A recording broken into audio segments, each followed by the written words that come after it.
this is Rick Kasalj, injury specialist from exercisesforinjuries.com.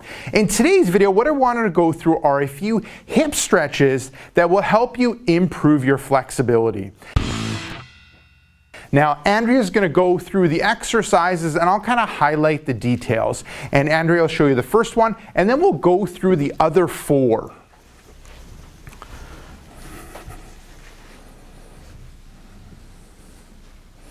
Okay, so there's the first one, foam rolling out the IT band.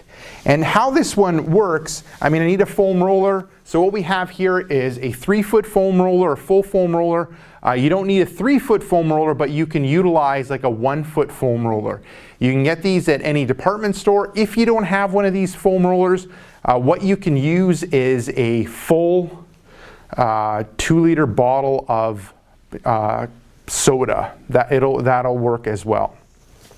But you can't be too crazy with the bottle of soda. The foam roller works a lot better.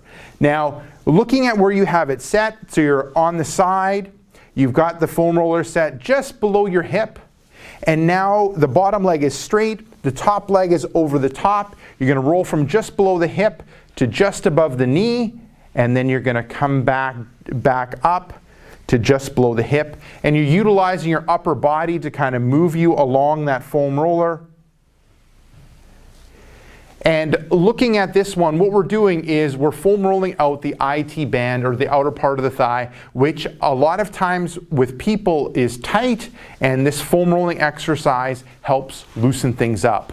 Now, looking at the specifics when it relates to sets, reps, time, and intensity, sets are 1, repetitions would be 5 on each side, time would be smooth controlled movement with a quick stop at each of at the top position, at the bottom position. Intensity, you want the intensity to be moderate, not light. And what I mean by moderate is you're self-massaging the muscle, so it should feel a little bit uncomfortable that you're really massaging the muscle in order to loosen up the muscle.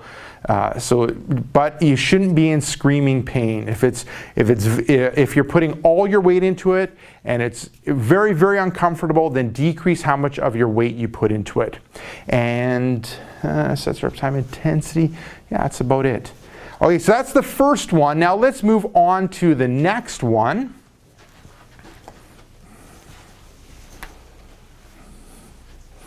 Good, so it's front lunge with back knee to the floor.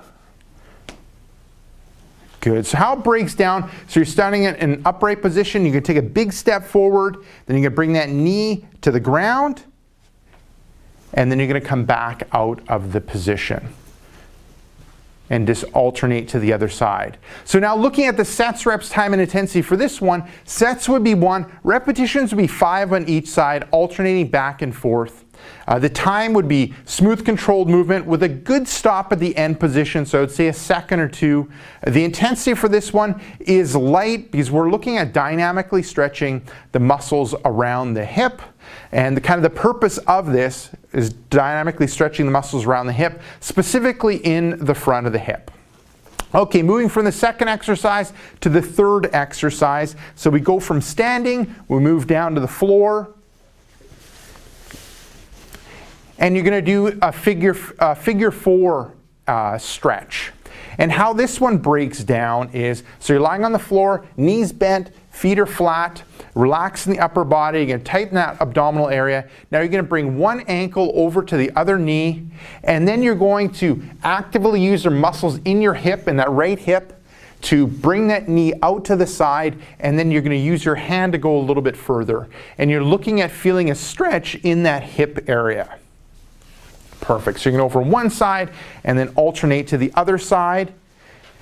And this kind of show you from another angle so you can see. So crossing that leg over, actively using the muscles to bring that hip out, and then a little further with the hand there.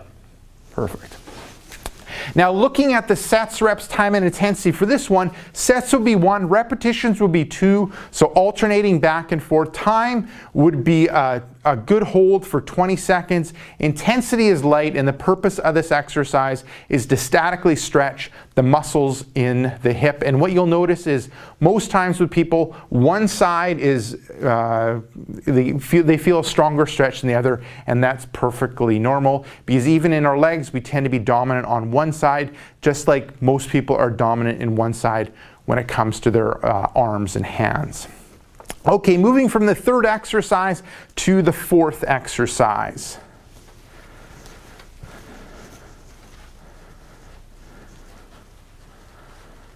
Okay, so it's the wide stance squat.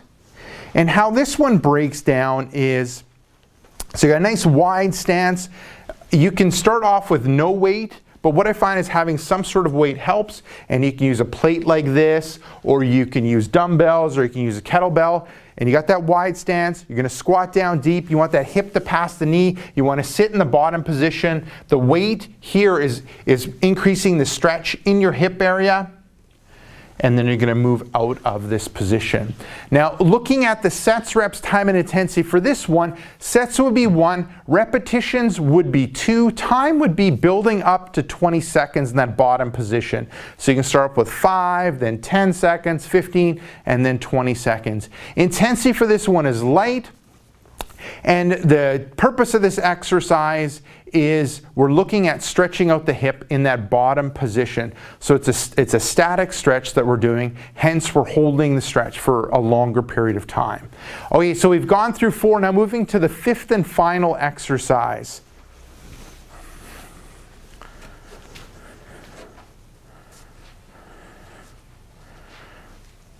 Okay, good. So it's the pigeon pose. And looking at how this breaks down, so you're starting into standing, you're taking a big step forward, you're going to 90-90 position. So this is almost like step 1.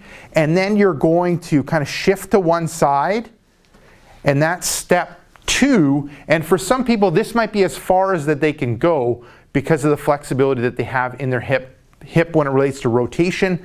But if you feel fine here and you can intensify the stretch, then you move over that front leg and get more of an intense stretch. So that's the step 3 of the pigeon pose exercise.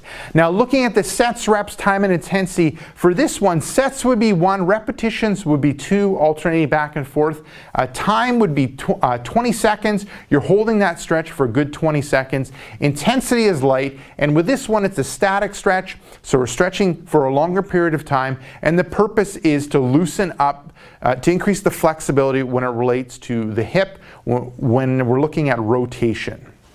Okay, so there you go. There's 5 exercises, specifically hip stretches, that you can do to increase your flexibility. And a lot of times what people find is if they can increase the flexibility in their hips, they feel that they feel a lot better. So give those a go. Now, if you are suffering from hip pain, you want some of my best tips and tricks when it relates to overcoming hip pain, what I recommend you do is click right here. I have a brand new free report called 5 Tips and Tricks That Fight Hip Pain and Tightness. Just click right here. Let me know where to send you that report, and I'll send you that report right away. Now, if you're watching this on a mobile device, tablet, or smartphone, head down below in the description and click the first link, which will be exercisesforinjuries.com/hips. Let me know where to send you that report, and I'll send you that report right away. Now, if you got benefit from this video, make sure to like this video. If you have a question or comment for me, leave it down below in the comment section. And lastly, hit subscribe to get future pain relieving videos.